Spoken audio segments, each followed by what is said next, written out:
si Jael Jacob D. Sino Cruz ng Grade 5 Ubad Santos. Ito po ang mga aking paraan sa paggawa ng paper mache. Ito po ang mga kagamitan.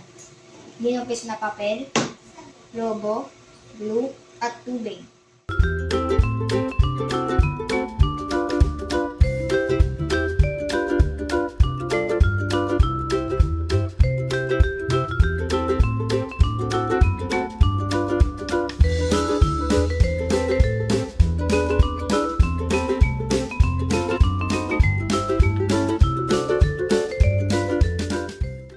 Pagkatapos, ito ay ating ibilad. Pagkatapos ng 24 hours, ito na po ang aking ginawang paper mache. At ito ay ukulayan gamit ang poster color.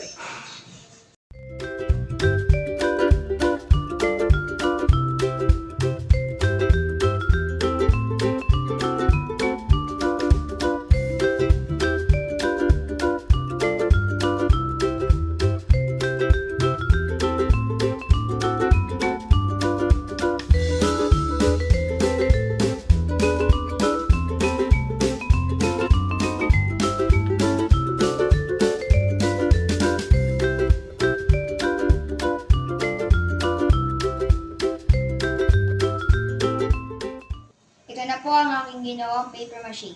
Maraming salamat po.